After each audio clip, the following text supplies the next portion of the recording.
The door didn't open. I turned the key again, slower this time, all the way. Nothing. "You've got the wrong apartment," a man said from inside. Calm, certain, not surprised at all. I stared at the number on the door. My number. "Open it," I said. I didn't raise my voice. "This place is rented now. The owner said the previous tenant isn't coming back." Previous. I looked down the stairwell. 2 suitcases, mine, and 3 black trash bags stacked against the wall. A neighbor across the hall pretended not to watch. He failed. I called my mother. "What is this?" I asked when she picked up. Silence, then a sigh. "You should have called first," she said. "We moved." "Where is my room?" "It doesn't exist anymore." I sat down on the stairs. "You put my things in trash bags?"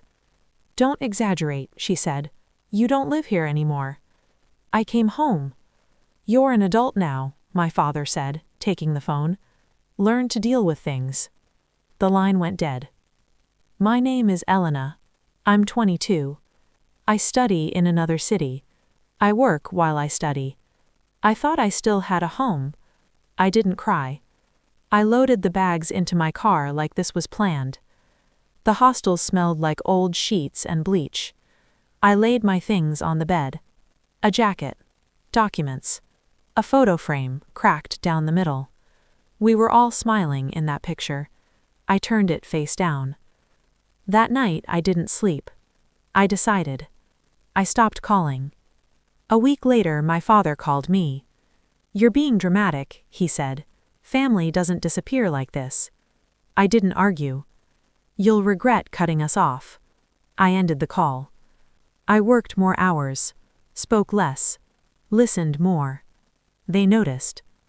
I stayed after my internship ended. Then they offered me a contract. I rented a small room. The key fit only my hand. Months passed. My mother called again. "We need to talk," she said. "Things are difficult." "They were difficult for me, too," I answered. "You're holding a grudge." "No," I said. "I remember." She didn't know what to say to that. One afternoon they showed up at my workplace. My mother was crying. My father looked tired, smaller. "We made mistakes," she said. "We want to fix this." When I sat on the stairs with my life in bags, you didn't want to fix anything. People were watching. I didn't care. "We're still your family," my father said. "Family doesn't throw you away quietly," I replied. I went back inside. I didn't look back. I changed my number, then my address, then my life. Sometimes the past still calls. I don't answer. Because home isn't where you're allowed back in. It's where no one can lock you out again. And the key stays with me. I thought silence would end it. I was wrong. The calls didn't stop. They just changed tone. At first, anger. Then disappointment. Then concern. "You're not yourself," my mother said in one voicemail. "This city changed you," my father said in another. They always sounded calm, reasonable, as if nothing had happened, as if trash bags on a staircase were a misunderstanding.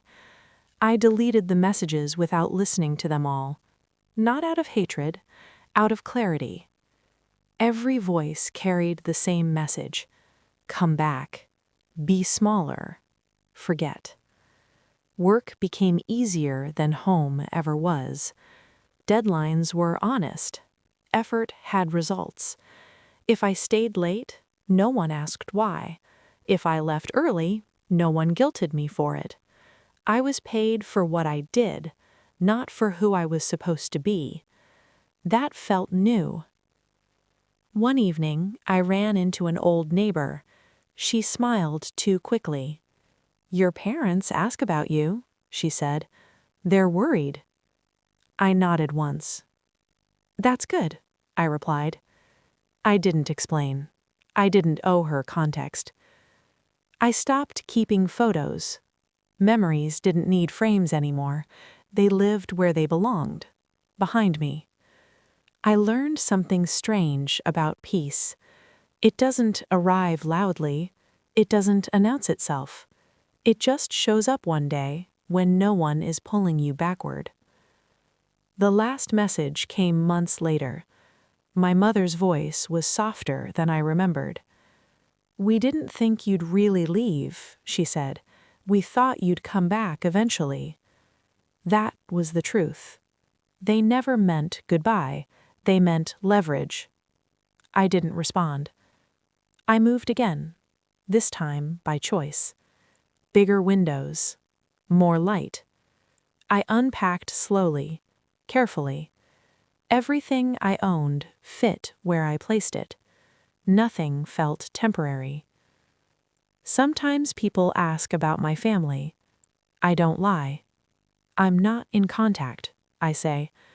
No anger, no explanation, just a boundary. I used to believe family was permanent. Now I know better. What's permanent is what you protect.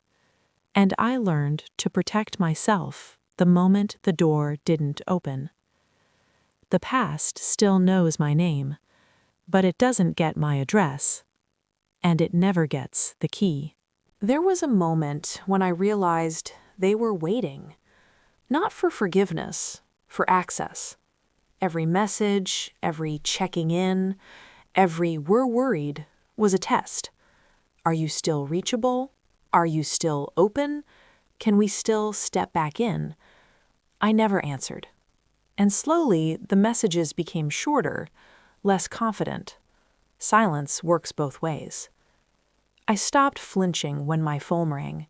I stopped scanning rooms for exits, stopped explaining myself in my head.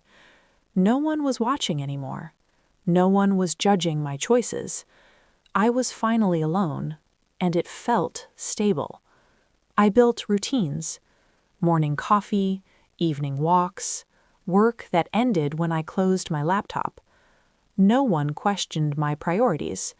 No one reminded me of sacrifices I didn't ask for. Peace was quiet, almost boring. I loved it. One night, I found the old photo again, the cracked frame, the smiling faces. I looked at it longer this time, not with anger, not with grief, with distance. I understood something then. They weren't villains. They were afraid. And fear doesn't make people kinder. It makes them smaller. That didn't excuse anything, but it explained why I stopped waiting. I threw the photo away, not because it hurt, because it didn't. A year passed, then another. My life filled itself. New colleagues, new conversations, new plans that didn't require permission. I learned how much energy I used to spend trying to be understood by people who never tried to understand me. That energy came back. I used it well. Sometimes I imagine what they tell people now. She changed. She thinks she's better than us. She abandoned us. Let them. Stories are easier than accountability. I don't carry their version of me anymore. I carry keys, documents, a life that doesn't need defending. There's a strange power in walking away without announcing it. No speeches, no ultimatums, just absence. I wasn't erased. I stepped out, and I stayed out. Because the strongest boundary is the one you don't argue about. You just live behind it, and you never unlock the door again. There are days when nothing happens. No calls, no messages, no memories that demand attention. Those days used to scare me. Now they feel earned. I learned that healing doesn't look like closure. It looks like forgetting to check your phone, like choosing furniture without imagining who will sit on it, like buying groceries only for yourself and not apologizing for it. Freedom is quiet and very specific. Sometimes I walk past houses that look like the one I lost, same porch, same windows. I don't slow down. Nostalgia doesn't pull me anymore. It waves from a distance, and I keep walking. I stopped asking why they didn't tell me, why they thought I'd accept it, why love became conditional so easily. Those questions don't build anything. Acceptance does. I stopped trying to be the good daughter, the one who understands, the one who sacrifices, the one who absorbs silence and calls it loyalty. I learned something important instead. Being good should never require disappearing. People say time fixes things. It doesn't. Time just reveals what was already true. And the truth was simple. I was valued for what I provided, not for who I was. Once I stopped providing, I became inconvenient. That knowledge hurt once. Now it protects me. I don't replay conversations anymore. I don't draft messages in my head. I don't imagine alternate versions where they chose differently. I live in the version that exists, and it works. I learned how to recognize manipulation disguised as concern. It sounds soft. It feels familiar. It always asks for access. I don't give it. There's a strength in being unreachable, not hidden, not running, just unavailable. I no longer wait for apologies. I no longer expect understanding.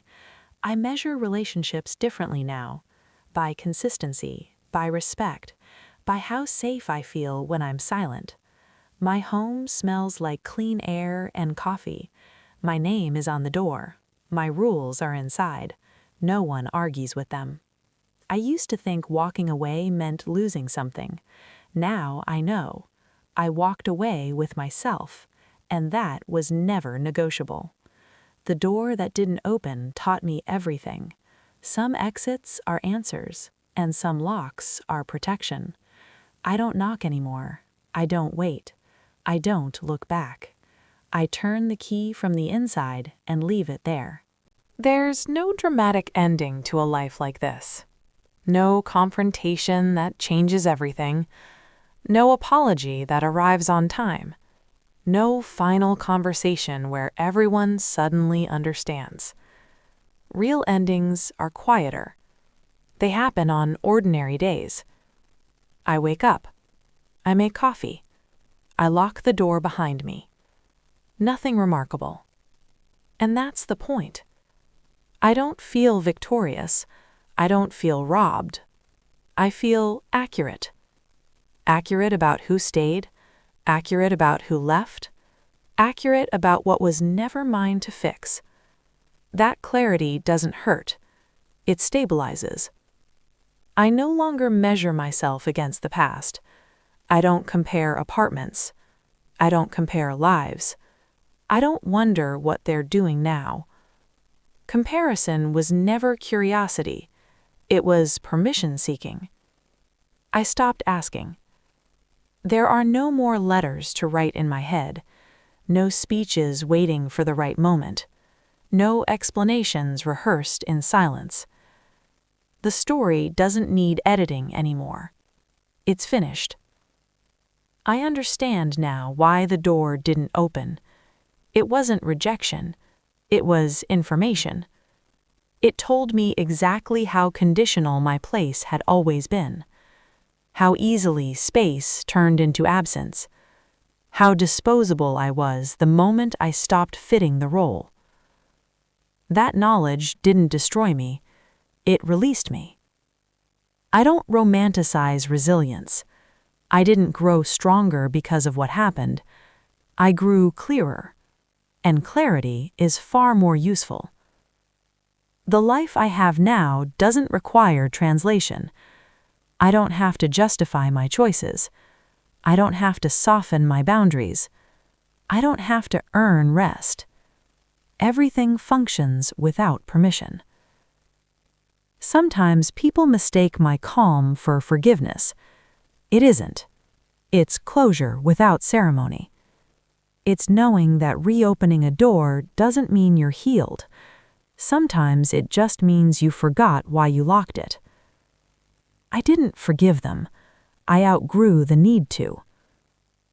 My home is quiet in the way only safe places are. No raised voices, no silent expectations, no furniture arranged for approval. Just space. I used to think belonging was something you're given. I was wrong. Belonging is something you protect, and protection looks a lot like distance. If they ever speak my name now, it will be without access, without influence, without leverage. And that's fine. Names don't grant entry. I didn't disappear. I relocated my loyalty. I moved it inward, and I kept it there. There is nothing left to prove. No message that needs sending. No ending that needs explaining. The door is closed. The lock works.